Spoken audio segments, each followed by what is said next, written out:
চীনে যিধৰণে আমাৰ ব্ৰহ্মপুত্ৰখন কব্জা কৰিব খুজিছে, চীনে ব্ৰহ্মপুত্ৰৰ ওপৰত পৃথিৱীৰ সৰ্ববৃহৎ যি নদীবান্ধ বনাব খুজিছে, এই নদীবান্ধ কোনোপধ্যে হ'বলৈ দিব নোৱাৰোঁ।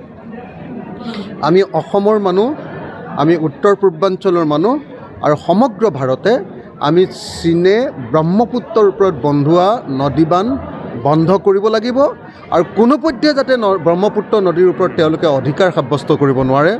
আমাৰ নদীৰ ওপৰত নদীবান্ধ বনাই উত্তৰ পূৰ্বাঞ্চলক ধ্বংস কৰি দিব নোৱাৰে আৰু আমাৰ গোটেই ভাৰতবৰ্ষৰ ভিতৰত আটাইতকৈ ডাঙৰ জলৰাশিৰ ওপৰত যাতে তেওঁলোকে অধিকাৰ, তেওঁলোকৰ ৰাইটটো যাতে তেওঁলোকে কব্জা কৰি ল'ব নোৱাৰে, ব্ৰহ্মপুত্ৰৰ ওপৰত যাতে আমাৰহে কেৱল অধিকাৰ থাকে, তাৰ কাৰণে মই ভাৰত চৰকাৰক আহ্বান জনাইছোঁ, ৰাইজৰ দলৰ সভাপতি হিচাপে, বিধায়ক হিচাপে, যে অনতি পলমে